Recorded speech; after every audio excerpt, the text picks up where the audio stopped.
Okay, welcome to Grandmothers for Refugees New South Wales, our monthly online session, and a special welcome to Nicole Watkins from Community Refugee Sponsorship Australia. I'm Gabby Judd, the coordinator of Grandmothers New South Wales. Also with me is Barbara Ford. So I'll just hand over to Barbara to do the housekeeping and the acknowledgement to country.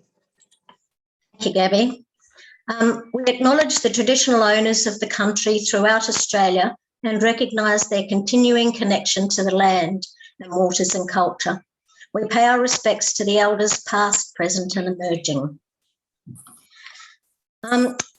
As you heard Gabby say, we will be recording this, so if you don't want to be recorded, please turn your camera off.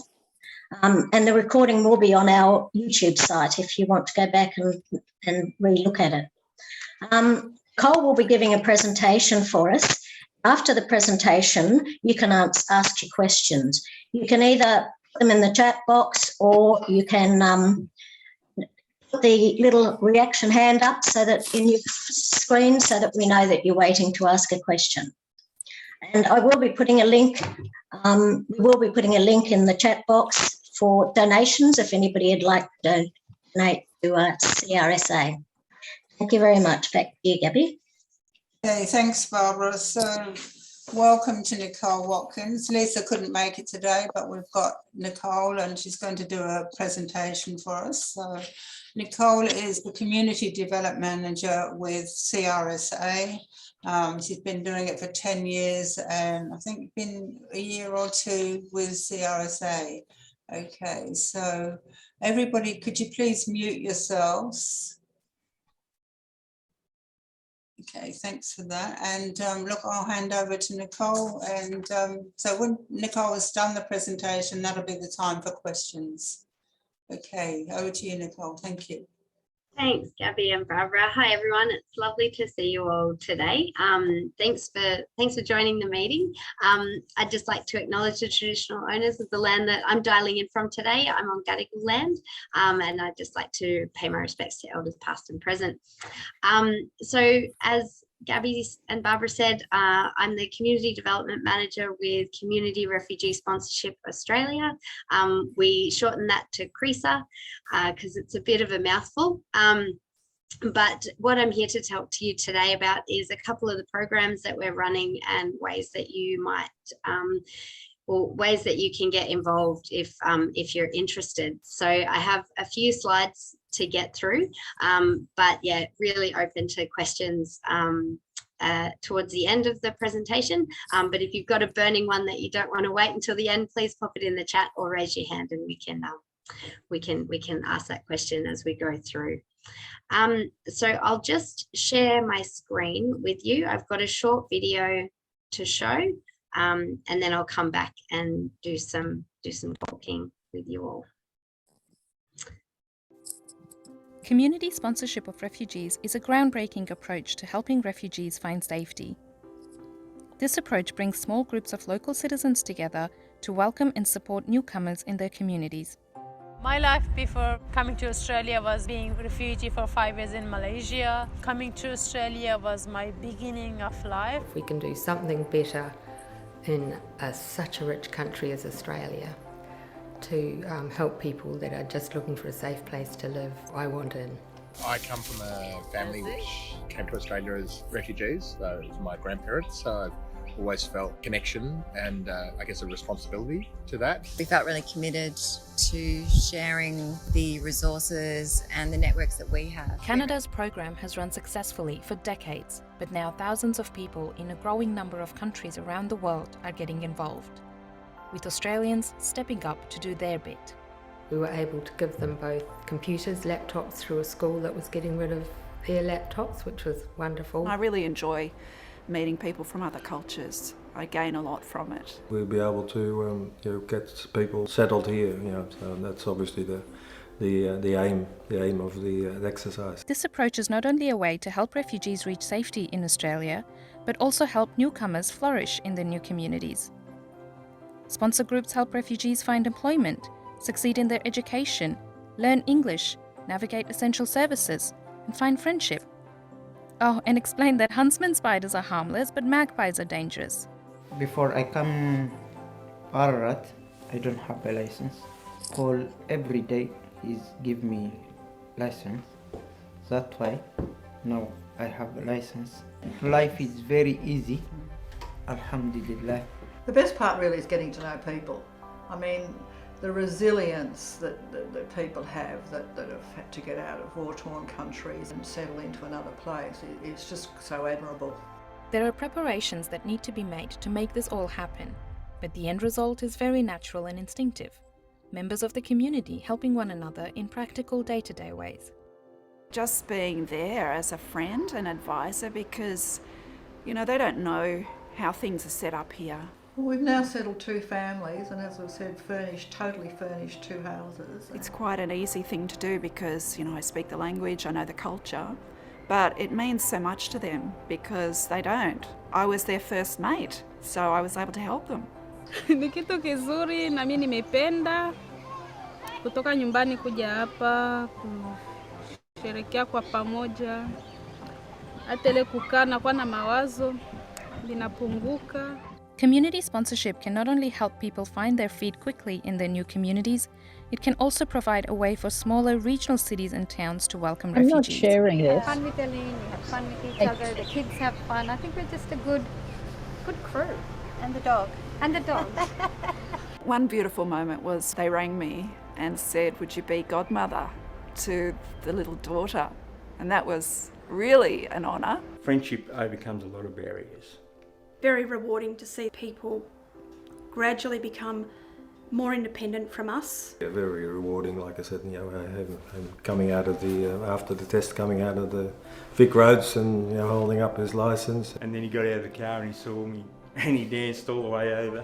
And he said, oh, I'm so happy to see you. The very best part is their coffee. For me, the best part is to interact with the kids. You can see in them how much this country can offer them, you know, how their horizons have broadened all of a sudden by just being here. It's been probably one of the best things I've ever done. It's been an excellent experience in working together. Being with them, they helped me to get a job that is my dream job, being in a crew and in the film industry, and I'm so glad with that. I think it's been wonderful because we've all stepped into probably our skill set too of where we could give the support. It's going to have to be people power that makes a difference. They've got initiative, they're just wonderful people that if you can get involved with them, it's only going to benefit you. It's going to benefit the country long term. They feel accepted by us and respected and valued. All those really good things that people want. A lot of Australians have never met a refugee, so this is an opportunity to help and to meet them and to get that rewarding interaction. When you do those things, it is viral, I believe, and I think that the more kindness you show people, the more that they will carry that forward. So I would strongly recommend neighbourhood groups get together and look after, support newly arrived refugee to Australia. It's incredibly rewarding. Ni mzuri na nafurahi kwa kuwa amenisapoti, tuko pamoja, tuendelee kwa pamoja. Okay. If you've ever felt like you wanted to do something practical and meaningful to help address the global refugee situation, consider getting involved. Visit refugeesponsorship.org.au.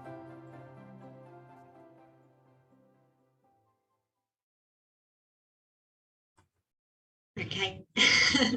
I always like to show that video at events like this. I think it provides a really nice overview or insight into what it is that we're hoping to achieve through the program that we run called the Group Mentorship Program.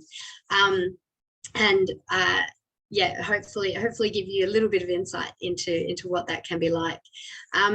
A little bit of background on us as CRSA as an organisation. We started in 2018 as a civil society initiative.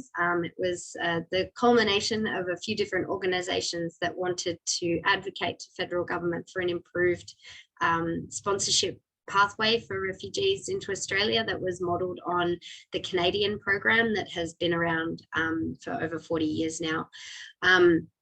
We were working as that initiative, and then towards the end of 2020 we became our own legal entity and are now an independent Australian charity that is now working towards the implementation of a new sponsorship program. We really are working towards being or playing a lead role in the establishment and implementation of a community refugee sponsorship program, and really working towards providing opportunities for community members to engage in practical support for refugees as they come into the country and for their settlement journey. At the end of last year, the federal government made an announcement of a new pilot program. So over the next 4 years, the federal government will be working in partnership with CRSA to design and implement a new sponsorship program. This is called Community Refugee Integration and Settlement Pilot, or CRISP. And it will be launched this half of 2022, and it will support 1,500 visas over a 4-year period as a pilot program. It is a really great start to what we've been advocating for in the sponsorship space. It will be a really great opportunity for community groups to get involved and provide settlement support from day one for newly arrived refugees. And it's also a really great opportunity for regional communities. We think that this program, that we believe that the federal government would like to see this program be at least 50% of those visas be placed in regional areas. So it's a really great opportunity if you're outside of a major metropolitan city. We think that this is an opportunity to be involved in bringing refugees to Australia and providing community-based settlement support. We are currently in the process of going through all of the details of this program with the federal government, and we do hope that we'll be able to launch more information and the program itself in the next few months. So please stay tuned on what that's going to look like. But it is a really it's an important step forward in the establishment of a refugee sponsorship pathway here in Australia, and we think that we'll be able to demonstrate why it's such an important element of refugee settlement in Australia over the 4-year pilot. So what we've been doing in the lead up to that announcement, and what we will continue to do in the foreseeable future, is run our program called the Group Mentorship Program. So this was our when COVID hit and international borders closed, we sort of shifted our focus from trying to implement a full sponsorship pilot program, because that was not going to happen with the way the world had shut down. So we've shifted focus and created this mentorship program, which was aimed to support refugees that were already in Australia. And so it was to help recently arrived refugees through the first 12 months of their settlement journey. The idea of the program is to work in collaboration with settlement agencies or case managers that are working with that household already, and I guess fill the gaps on where case managers don't have the time or resources, but a community group might be able to support a newly arrived household with some of the day-to-day activities and different things that they're interested in achieving through their settlement journey. So this was our opportunity to really test elements of what we think would work as a sponsorship model here in Australia. We took this opportunity and said, okay, well, let's test it out. Let's see how it works and run this program. So we launched it in July 2020. It was a 6-month pilot program. It was really successful. We had 21 groups mostly down the eastern seaboard of Australia. We were able to match 14 of those 21 groups. Generally speaking, the matching wasn't able to occur in some areas given their geographic location and the limited availability of newly arrived refugees in some of those communities. But it was really successful for those groups that were able to be matched. And given that we launched the program again, or ran the program again in 2021-22, and we will continue to run this program over the foreseeable future. So at the moment, what we're looking at is we have approximately, it says there are 93 groups, but I think that number is just a little bit wrong, but that's okay. We've got close to 90 groups across the country, and they're based sort of mostly on the eastern seaboard, but we've got quite a few groups up and coming in South Australia as well, which is really exciting, and we've had quite a bit of interest from WA. So, you know, we're working towards covering the entire country. We have a huge volunteer base in these groups. So the groups have to have 5 or more adults in them, and I'll go into details of that in just a moment. But given the size, the numbers of groups, we've got close to 800 volunteers in our program at the moment. And we've actually gone way beyond our 36 groups matched, and it's now closer to 60 groups. So hopefully that will only continue to increase. The households that are being supported are a really diverse group. As you would know, we've got single adults, we've got sibling groups, nuclear families, single parents, we've got grandparents with their grandchildren. It's really quite an incredible diverse group of mentees that we call in the program, who are receiving support from mentor groups on a range of different things, and can include like informal English practice, driving lessons, local orientation, social support, and helping kids make sure that they're everything at like doing homework and making sure school enrollments are happening. So it's really just there's a vast array of ways that groups are supporting these households.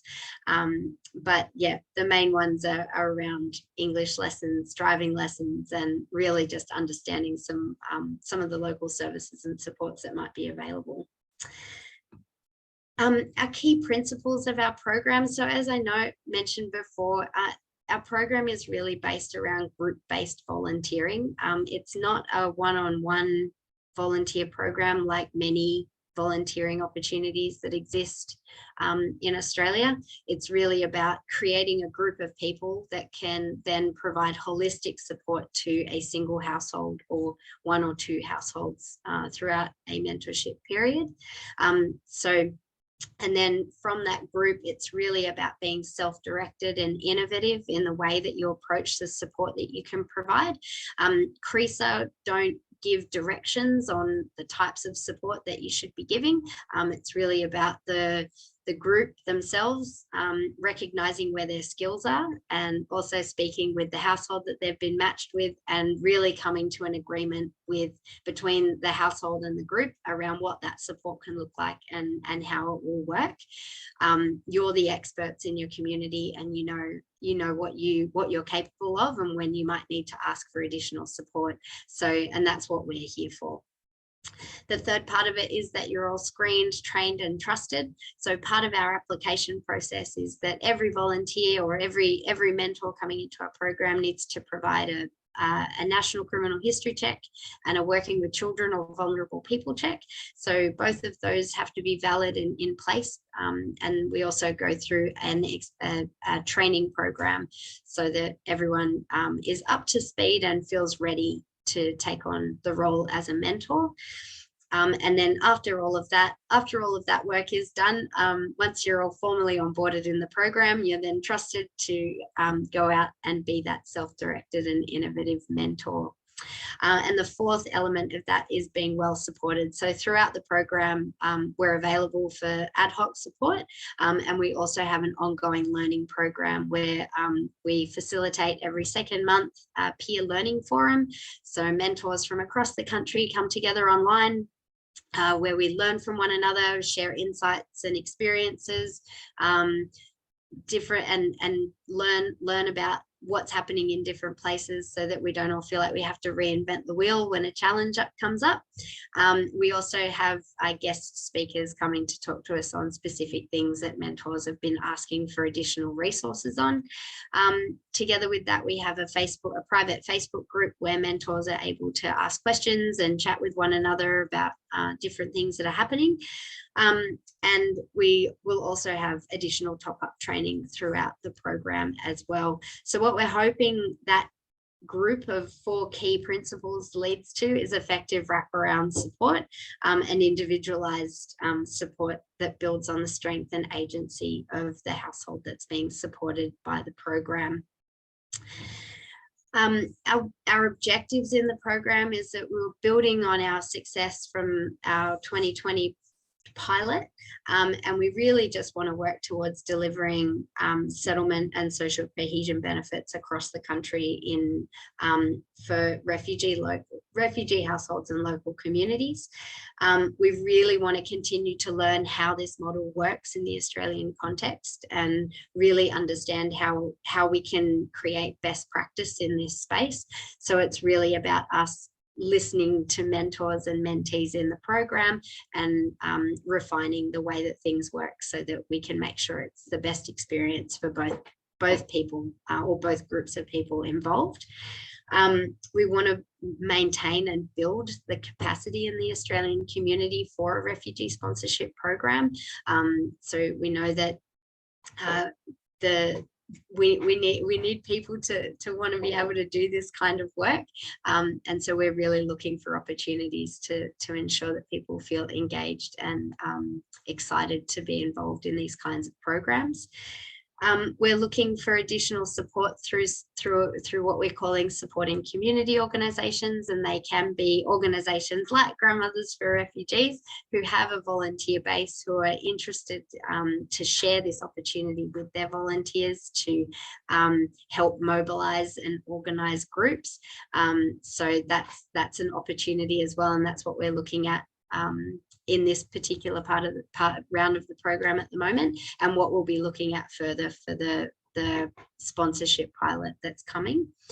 And we also just want to look at how we can further enhance the effectiveness of other programs that are supporting refugees in whether that be at a local, state or federal level, how we can support that. And we'd really like to engage further with Indigenous stakeholders in creating really welcoming spaces in communities and opportunities to learn. So I guess the model of the program, just as a quick overview, we generally receive most of our referrals through settlement agencies, and they can include organisations like Settlement Services International, Australian Red Cross, AIMS Australia, and in Queensland it's Multicultural Australia. But a lot of the referrals that we've received in the program at the moment have been self-referrals. So households that have heard about it through one another are contacting us and saying, my friend is getting support by a group and it's excellent and I'd like to be involved. So people are reaching out to us directly, which is great. Then we sit sort of in the middle, coordinating the program and making sure that all the moving parts are working and people feel well supported. There's that role of the supporting community organisation that's not mandatory. It's not an essential part of the program, but it is something that we're working and testing at the moment, just to see how it can fit into a bigger program. We're constantly in communication with mentor groups about the practical support that they're providing, and then at the other end of the spectrum is the refugee households that are working collaboratively with their mentor group on the support that's required for their successful settlement. A few of the key roles and responsibilities within the program is that as a group, we ask it to be 5 or more adults. And we do ask that it's across a couple of different households. The main purpose of that is that if one household in a group is impacted and is no longer able to participate, it doesn't mean that the whole group falls apart, that there are still other people that can continue to provide support and potentially recruit a couple of new members if they need for their group. So it's really just taking those things into consideration. It says they're around 10 years of residency in Australia, but that's really flexible. It's just about people feeling confident to be able to provide settlement support to a refugee household. So it's really just about them understanding the different systems and structures and all of those things that are in place that people really need support with. As I said, it's being able to pass the screening checks, commit to 6 to 12 months of support. So we will do a check-in with each group at a 6-month mark to make sure that you're feeling confident and that things are going to continue for another 6 months. We'll do that same check-in with the mentee household. If everyone's in agreement, we continue. But if you have both come to a mutual agreement that the support's no longer required, we can finish things up at that 6-month mark. We ask groups to do a small amount of fundraising. That money is held by the group. It doesn't come to us at CRSA. The fundraising is for the group to use towards the work that you'll be doing. So it's to support the activities and the different things that you might like to support the household with. So it can be for paying for entry tickets if you want to take a household to a local zoo or the aquarium or to an art gallery exhibition, can help pay for the entry tickets. It can also help pay for catering if you're having a large picnic or something like that. But it could also go towards the purchase of, secondhand laptops or tablets or things like that that you think, or if the household have identified that that's something that they need to further their independence, then that's something that you as a group can speak with the household about around how you might like to approach purchasing those things. We have a code of conduct that we ask all mentors to sign on to. It just really sets a basic standard of behaviour for all group members. Mentees are asked to sign something similar on their entry into the program.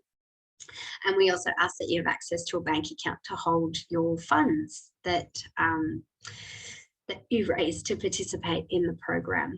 The refugees that are in our program, they are holders of permanent or temporary refugee or humanitarian visas. So the temporary visas are TPV and CHEV. Unfortunately, at this stage in the program, we don't really have the capacity for bridging visas. The main reason behind that is we do know that there is an incredible amount of need for those on bridging visas in the community, and we don't deny that a program like this could really benefit people. The main thing is that we don't ask groups to provide any kind of ongoing financial support to a household, and there's no requirement for groups to provide accommodation either. And so this is two of the key reasons that we've sort of taken the bridging visa aspect out of the program, because we do know that those two parts of the support that's generally required for people on bridging visas is two things that are not really a part of our program, unfortunately. But that doesn't mean that groups coming into the program, if they are connected with people in the community that they would like to support who are on bridging visas, you're still very welcome to come in and join us, become a mentor group, do our training, and then you can also choose at the end of the training to say, actually, I'm already connected with this household. I'm going to use the tools and resources that I've learned through your training to continue to support that household, but I'll do that outside of the structures of the group mentorship program. So that is an option for people as well. But we do prioritise most recent arrivals and also those with additional vulnerabilities that can include single parent households, people with disability, can be people with no connections to the community that they're currently residing in. The training program that we offer, it's a full day of training, but at the moment we've split it into 2 sessions because we do host it online. So it's 2 3-hour Zoom sessions at the moment, and that's all subject to change depending on how things go, but at the moment it's all online, and we cover things around overview of Australia's humanitarian migration program, refugee experiences. We look at how we manage our own expectations and assumptions, and look at considering culture and our personal values and how all of that impacts on the way that we build relationships and work with people.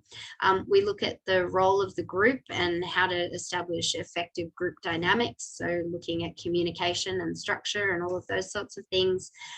We also talk about power and agency and overview of privacy and confidentiality, and then we look at some of the program in practice practicalities. And as I said, there's ongoing additional learning opportunities as well, which can include things around looking at housing, employment, education, domestic and family violence, working with young people, all of those sorts of things. So over the course of the mentorship period, there'll be opportunities to engage in that space as well. So I guess just a few quick steps on how to apply for the program or how to get involved. Get a group together, so talk to your friends, neighbours, colleagues, all of those people, and establish a group and nominate a group coordinator. Let me know, we'll get in touch and we'll send you through an application form, and then just get to work on if you haven't already got a Working with Children check or a Working with Vulnerable People check, get that happening, and also apply for a National Criminal History check. And then once all of that's sort of in place, you can submit your application and we'll get you into the next stage of the program, which will be coming to our training. I'll stop sharing there. I know that was quite a bit of information for everyone, so I'll just pause and see if anyone's got any questions.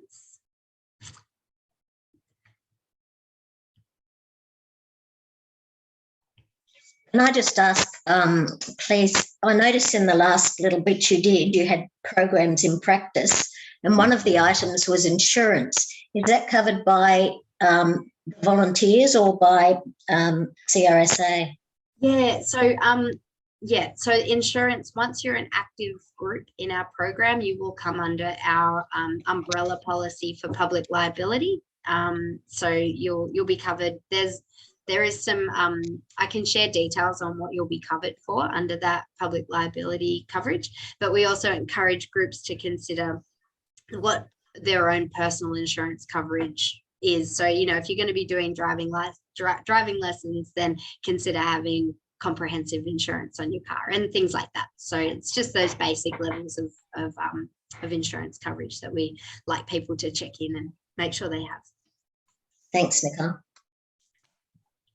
Are there any other questions? Let me go. I've got my hand up. Off you go, Gabby. That was just a comment. You mentioned partnership with the government, so they give you some funding. Not for the mentorship program. So the mentorship program is funded completely philanthropically through the Sydney Maya Foundation. And we've also had a little bit of funding given to us through ANZ and Vodafone. So that's completely independent of any government funding. But with the new sponsorship pilot, that CRSA program, that will be entirely federally funded. Yeah. I guess I'm just making a comment that people can come into the program on SHEV or TPV visas, and government has said they will never make Australia home, and they're supporting a program that actually helps them feel at home. Well, yeah, so the group mentorship program kind of sits outside of that funding. And look, we do know that there are some I guess with those temporary visas, there are some complicating factors, but there are within that visa, within those two visas, there are pathways to permanence, as complicated as they may be. But, you know, we have had some success with a SHEV holders moving to some regional areas with the support of a group, and so that's helped with, you know, some of the conditions attached to that visa. So, you know, there are opportunities for regional groups. It's just finding the right person that wants to make that move to the area that there's a group to support them. So we've got groups in lots of different regional areas, particularly the Northern Rivers and the Sunshine Coast in Queensland, that are really keen to get involved, but it's just finding the right people that are interested in taking up that opportunity to move to those regional locations is the tricky part, but not impossible. It just takes a little while. Yeah, Philip. Hi. I'm just not quite clear. I might have missed the detail, but self-referral, does that mean people who are here already can refer? Yeah. Oh, brilliant. Okay. Yeah, so we've seen, I guess, with the most recent arrival of Afghans through the evacuation and that continued arrival of refugees from Afghanistan, the community have all been, they're all quite connected and have been talking quite a lot. And so what we're seeing in certain parts of different cities that where people are finding housing and are settling, are speaking with one another. And so which is really lovely. So what we're seeing in Adelaide and in Brisbane, for example, is that newly arrived households that have the support of a mentor group have been telling their friends and connections about it, and then they've reached out to us to say, oh, I'm recently arrived too, and I would really like to receive some support from a community group. Is there any chance that I can be matched up to? And so, you know, there is that option as well. So it's not just case managers referring into the program, it's people themselves identifying that they think they would benefit from this, so they're getting involved independently.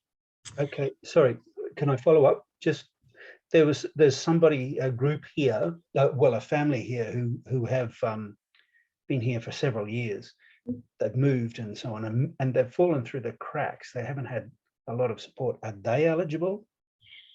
Yeah, look, it really just depends. So it's sort of one of those tricky things that where we've sort of said that it's recently arrived. So, you know, we're looking at sort of up to 2 years of since they arrived in the country.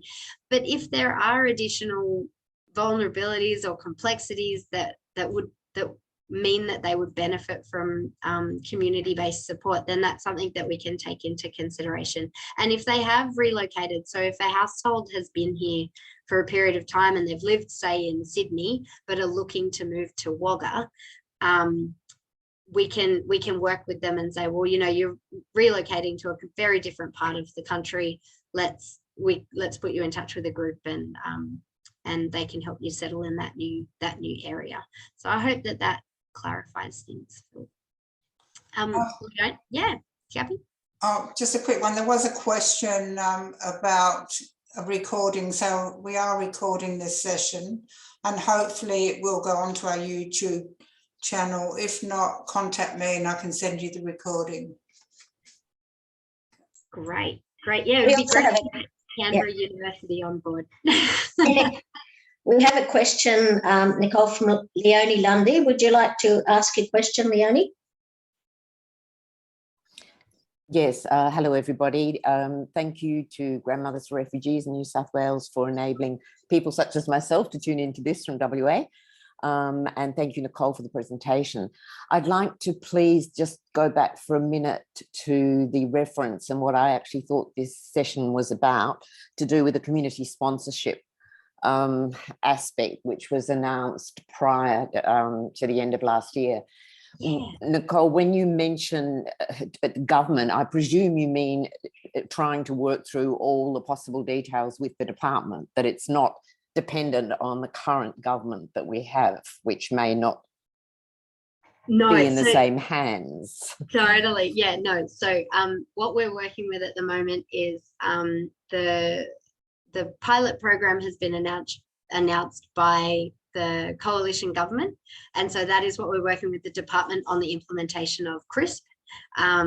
But that doesn't mean, like an election is coming, so that could change. But what we do know is that this is a program that they've committed to, and we will see it come. And we're working out details with the department at the moment on finalizing a few of the contract details, hopefully, and then we'll be able to hopefully launch the program in the next month or so, with all of the details on what to expect for a full sponsorship program. So it is in the pipeline and it is coming. We're just ironing out some of the extra details at the moment. Okay, sorry, can I just respond to that, please, Chair? Yeah, go ahead, Leonie. Yeah, okay.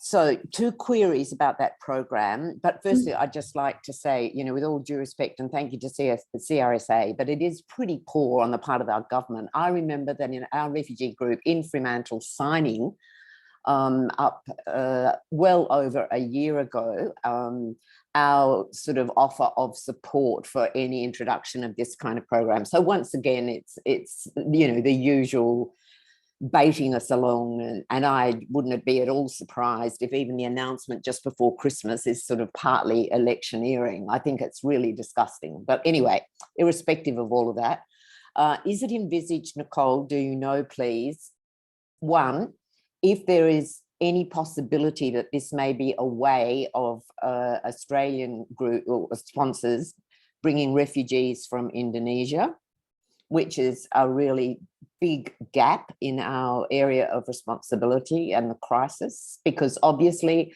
the UNHCR, offshore resettlement can be via official government placements, whereas those in Indonesia can't. And point 2, I was really excited to see the very low cost, which was more on par with Canada, that was envisaged for this program. But then I read somewhere that we are obliged to do this through a particular organisation, and the cost of going through the organisation far exceeded the actual cost of the sponsorship. So if you could comment on either of those 2 points, I'd really appreciate it. Thank you. Yeah, sure. Thanks for the question, Leonie.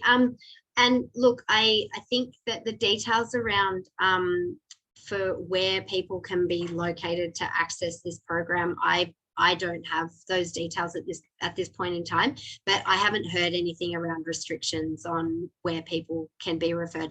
The CRSP program is going to be UNHCR referred, so it's not a named program. You can't say, I'm connected with a refugee in XYZ country and I would like to sponsor them to come to Australia. So this program is for community groups to sponsor a refugee that's been identified by UNHCR to come to Australia, and you provide that support to them with no connection until they're identified and you're a group and we can then put you together.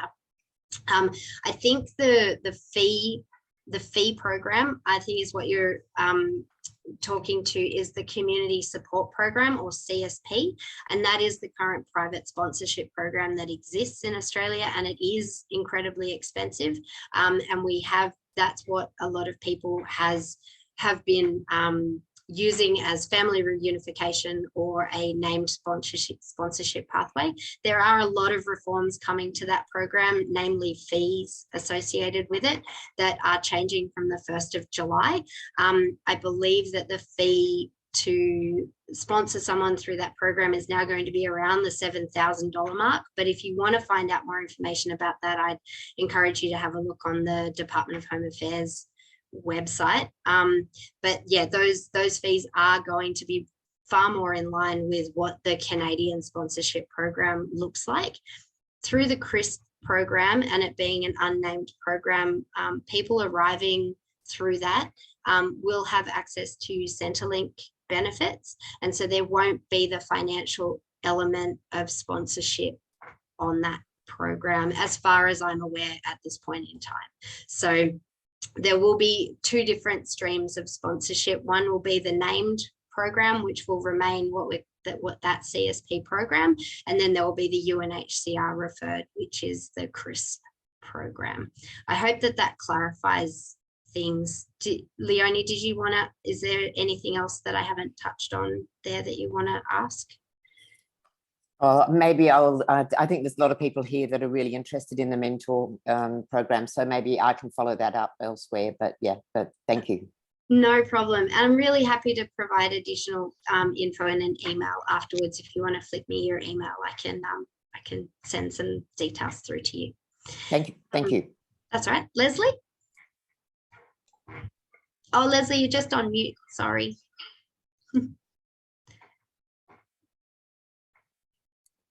Great. Interesting to hear about this program, and from Leonie's questions, its connection to other programs that I've been a little bit more aware of. Can you tell me what kind of visas participants in this program come through? In the mentorship program? Yes. Yeah. So they're refugee visas. So generally speaking, it is any of the ones that come under the UNHCR referred through the humanitarian program. I'm not sure if everyone's aware of the subclasses, but it's usually the 200s. So the 200, 201, 202, 204. And then there's also the TPV and Chev visas that are eligible for the program. Okay, thank you. And a second question. Obviously, geographic location of the community support is incredibly important. And I've noticed already that we've got people from WA and Sydney, plus other areas. I'd like to link up with some people in Sydney. However, from my engagement with the Asylum Seeker Centre in Sydney, I know that people are mostly in the west or the southwest of Sydney. So is there a way to join with other people who want to form a group? And what would you suggest? At the moment, I'm on the Northern Beaches, and maybe later back in the inner west of Sydney, which even there is a long way from where most refugees are settling. Can you make a comment around those questions? Definitely. I'm just going to put a link in the chat, which is to, we've set up a Facebook page where people can post to say, I'm in this particular region and I'm looking to join or form a group. And we've had quite a bit of success there with groups connecting or people connecting to form groups in different parts of the country. So feel free to use that. Alternatively, I could definitely see if there are any groups looking for additional members in different parts of the country, and help connect you up that way as well. What we're saying to groups coming into the program is that, yes, you might not be based in the exact same place or location as where newly arrived refugees are finding housing. So there is an element of you being able and willing to do some travel across the city to provide some face-to-face support, but that doesn't mean that it has to be every day or all of the time.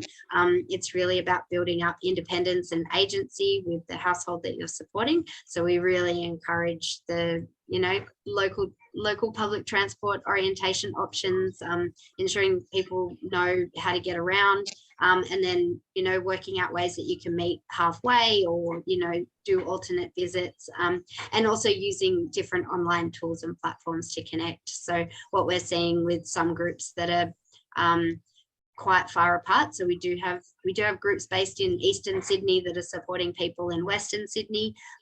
They might see each other once a week, but in between that, it's phone calls, text messages, maybe a Zoom catch up, just to check in and see how things are going. So it's really about just trying to work out the best way to provide support and connection as you go, because we know that there's where people are living and, you know, have the time to volunteer and do this kind of work, doesn't always mean that they're going to be in the same particular location as where refugees are finding housing. So I hope that helps. All right, thanks. Yeah, I guess if we're out of the community where we're supporting a group, our knowledge of that community and its various opportunities and people is significantly reduced.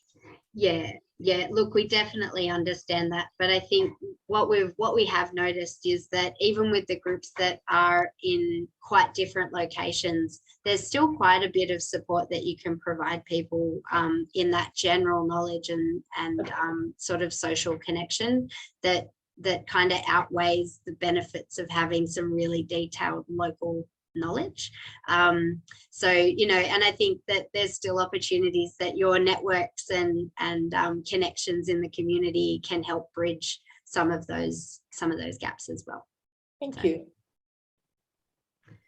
Can I ask Nicole for you to put a link for donations in the chat box for us? I can indeed. So that, yeah. I'd also like to ask you, you mentioned that people can go through the training, even if they already have a group that they support, but not through your organisation. Because I know quite a few grandmas have close contact with refugees who they've met in detention but who aren't necessarily on a TVB or a Chev visa. Is that okay to get the training and, you know, to follow sort of your guidelines, but not within the program, if you know what I mean?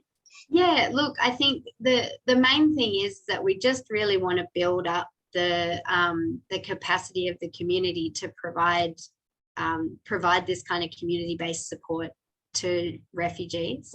And so I think that even if a group come in and then decide that they'd like to provide support outside of our program, it's okay, because we're connected with you, and if opportunities arise and you want to engage with us at some other point in time, that's okay with us. But, you know, I mean, the main goal would be to try and get as many groups as possible to provide support to the refugees that are referred into our program. But in saying that, it's not the only way to engage. So thanks. Judith McDonald has a question.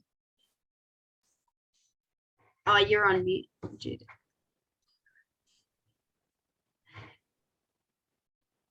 Here we go. This question relates back to Leonie's about where the refugees actually come from. My understanding of the Canadian program was that it independently sponsors refugees directly from places such as Indonesia, and maybe even from detention centres like Nauru. Is that correct? First of all, my first question, is that a correct understanding? Yeah, the Canadian program is both, it's both named and unnamed. So when I use those terms, named and unnamed, it's where a group of people might have a connection with someone who they want to sponsor to come to Canada. And so they name that person and say, this is who we want to sponsor, and then they go through the process. And then there's the unnamed, which is the UNHCR and Government of Canada identify people that are suitable for sponsorship, and they will match them with a group that haven't named someone to sponsor. And so it is kind of what's happening, what will happen in Australia in the near future. We will have two separate programs though. So the CSP, or the Community Support Program that exists now, is what will be the named version of sponsorship, and then CRSP will remain the unnamed pathway to sponsorship. And do any of those people, refugees, come from detention centres? They're the details that are still getting worked out. So I'm not sure what that's going to look like. Well, that's pretty critical, isn't it? Yep. I mean, I'm in Grandmothers for Refugees, and you know, the aim is to get people out of detention centres. First, out of detention centres. Secondly, out of those terrible camps in Indonesia and Malaysia. Yes. And I'm looking personally for a way to bypass the government. So that, but So is that possible? Aren't we all? Exactly. Yeah. Yeah. Look, I'm sure that we'll have further details on where people will be referred from to access these programs in the coming weeks. So I just encourage you to stay in touch with us, and we'll provide. They still have to be referred, though. You still keep saying, which means to me that the government's going to say yes or no. Yeah. Yes? Yeah. Pity. That's not exactly. See, Canada seems to have been able to get around that. Yeah. And that's what I want to work towards. Yeah. And I think, that model. Looking at the Canadian model, they have been operating for 40 years. They've had time to kind of create, they've got community momentum over there that means that the government are held to account by those who are engaged and have something to lose in the community. And we're building that at the moment. And that's what we're hoping to, over the course of the next few years, is to really build up a movement that means government can't make decisions that will cause community outrage in the broader community. And I think that there are great opportunities here for people to start getting involved, and it might not be the perfect pathway right now, but it's a great starting platform, and it really hopefully will mean good things to come from this. So I just think of all those.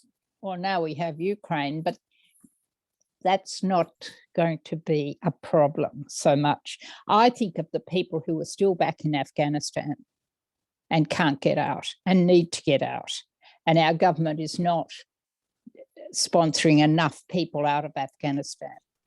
Yeah, I mean, I think Ukrainians will be okay. I won't go into why. I think it's perfectly obvious, but the difference. I mean, I think with Afghanistan, there's only been 3,000 visas allocated, and they're from within the existing allocation, which is, reduced from previous years. So, I mean, there has been that campaign to increase that, I think, to 20,000, but so far, but under this government, they're just entrenched in, not changing. Do you think that would change with a change of government? Yes. Well, I guess I say that on the grounds that I've read their policy, the ALP's policy platform from March of last year. They're not going to do everything, for example, that the grandmothers have been campaigning for. They'll still turn votes back. But I mean, everyone on temporary visas, they say they'll give permanent visas.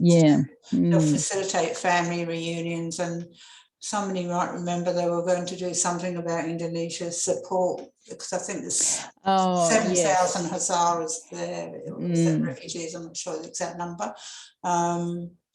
So they are doing a lot more. They're not perfect. And I guess if they do get in, and it's our job to keep them on track, hold them to account. Anyway, so I'm digressing here. No, that was the point I wanted to talk about, actually. So, I mean, I don't know where to put my energy. I have limited energy, so I'll think about it. Thanks, Nicole. Wonderful presentation. Thank you. Oh, thank you. Thanks for joining. So we're 1 minute over time. I don't know if there's somebody, Leonie's put in there, the ALP are also advocating increasing offshore humanitarian places, and accepting the New Zealand offer as well. So yes, the New Zealand offer, and that'll leave about 80 people offshore. didn't know where to go. I'm not sure what ALP have said about that, but anyway, we're slightly over time. So we have the donation details in the chat box, or I'll also put them out in the next Grandmother's newsletter. And so if anyone wants our newsletter, you don't have to be a grandmother or a female to receive our newsletter, just let me know. But thank you so much, Nicole. That's really given me lots of information that I didn't really understand before. So thank you, everybody. And we might see you next time, and let's hope for a better, well, a better Australia and definitely a better deal for refugees. Okay, so thanks and bye. Bye, bye, bye, bye, bye. Hazel.